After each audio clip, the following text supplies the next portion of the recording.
My love, today is very special day. I remember when I first saw you. Yung time kasi na yon, banding namin akong friends ko. Doon nagsimula ang lahat. December 17, 2022 yung una nating pagkikita. Di ko akalain sa maikling panahon magiging tayo pala. January 14, 2023 yung naging tayo. Bilis lang, no? Kala ko nga hindi tayo magtatagal. Kaya sabi ko, Lord, first boyfriend ko siya ngayong taon na to. Sana ito na. Di ko akalain na magiging totoo ang hiling ko.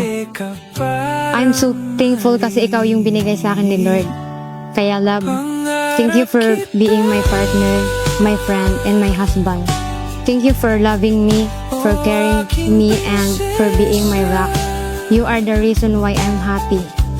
Thank you for the all sacrifice, the love and support. You are my everything. Kahit mahirap, kahit nasasaktan, pipiliin pa rin kita. I always believe that love is a choice. Ngayon, sasabihin ko na in front of our loved ones. Love, hindi ako magiging si Leron Sinta, na kapag nabali ang sanga, hahanap ng iba. Once again, congrats to us. I love you always. Mga anina'y nagsasama.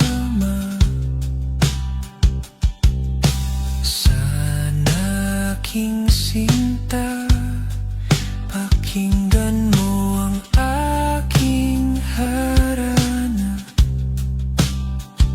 Puno ang langit ng bituin at kay lamig pa ng hangin ay teka parang mali. Pangarap kita, o aking prinsesa. Sana ay marinig ang awit ng aking damdamin.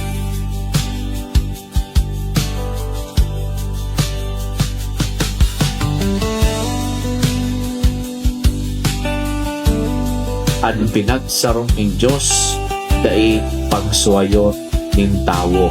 So iya po ini unusually na nadadagong yanto kada nag-aatinder po kita ng kasal. Ang pinagsarong ng Diyos dai pagsuwayot ng tao. Subot sabihon ang seto pagkinaguman, pagkinibanan, panghabang buhay. Aking prinsesa, sana ay marinig ang awit ng aking damdamin. Sana ay marinig ang awit ng aking damdamin.